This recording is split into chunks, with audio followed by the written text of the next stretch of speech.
यूपीमधील यादव कुटुंबात सुरू असलेल्या दंगलीचा फायदा भाजपला होण्याची शक्यता आहे। एबीपी न्यूजनं केलेल्या सर्व्हेमध्ये हा अंदाज व्यक्त करण्यात येतोय। मुख्यमंत्री म्हणून अखिलेश यादवांना सर्वाधिक पसंती मिळाली। सपामध्ये 2 गट पडले तर भाजप उत्तर प्रदेशमध्ये सत्तेच्या जवळ जाऊ शकतं। मात्र समाजवादी पक्षात एकी राहिली तर सपा सर्वात मोठा पक्ष म्हणून समोर येईल, तर भाजप दुसऱ्या क्रमांकावर राहण्याची शक्यता आहे। फुटीच्या उंबरठ्यावर असलेला समाजवादी पक्ष एकसंध राहावा यासाठी जोरदार प्रयत्न सुरू आहेत। मात्र मुलायम आणि अखिलेश यांच्या मनोमिलनाचे प्रयत्न असफल ठरलेत। मुख्यमंत्री अखिलेश यादव आणि मुलायम सिंग यादव यांच्यामध्ये 3 तास बंद दाराआड चर्चा झाली। या बैठकीत नेमकं काय ठरलं याची माहिती अधिकृतरित्या समोर आली नाही। दरम्यान मुलायम यांनी सायकल चिन्हावर दावा सांगितल्यानं अखिलेश नेमकी काय भूमिका घेतात हे आता पाहावं लागेल।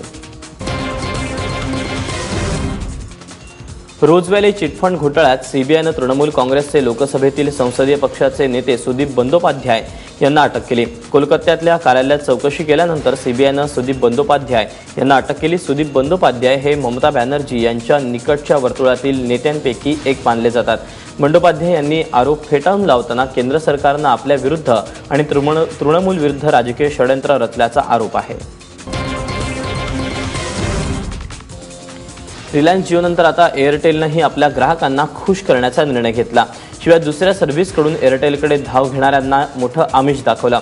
एअरटेलच्या नव्या ऑफरनुसार तब्बल वर्षभर महिन्याला 3 GB 4G डेटा फ्री असेल।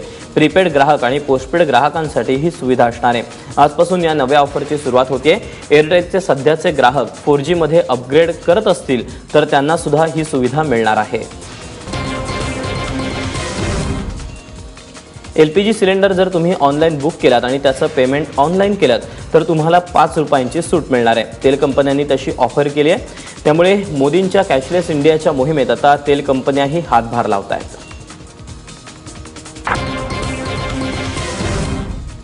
काल पंतप्रधान मोदींनी तिरुपती बालाजीचं दर्शन घेतलं। याआधी व्यंकटेश्वर विद्यापीठाच्या 5 दिवसीय भारतीय विज्ञान काँग्रेसचं पंतप्रधानांच्या हस्ते उद्घाटन करण्यात आलं। यावेळी जगभरातील प्रतिष्ठित शास्त्रज्ञांनी कार्यक्रमाला हजेरी लावली। विशेष म्हणजे अमेरिका, जपान, इस्रायल, फ्रान्स आणि बांगलादेशातील नोबेल पुरस्कार विजेत्या शास्त्रज्ञांचा सुद्धा यामध्ये समावेश आहे। अमेरिकेचे नवनिर्वाचित अध्यक्ष डोनाल्ड ट्रम्प यांचा 20 जानेवारीला शपथविधी पार पडणार आहे। विशेष म्हणजे या सोहळ्यात बॉलिवूडचे रंगही दिसणार आहेत। मिस इंडिया मनस्वी ममगई या सोहळ्यात खास डान्स परफॉर्म करणार आहे। दरम्यान ट्रम्प हे भारताच्या दृष्टीने अमेरिकेचे सर्वोत्तम राष्ट्राध्यक्ष ठरणार असल्याची प्रतिक्रिया मनस्वीनं दिली आहे। ट्रम्प हे अमेरिकेचे 45वे राष्ट्राध्यक्ष म्हणून शपथबद्ध होतील।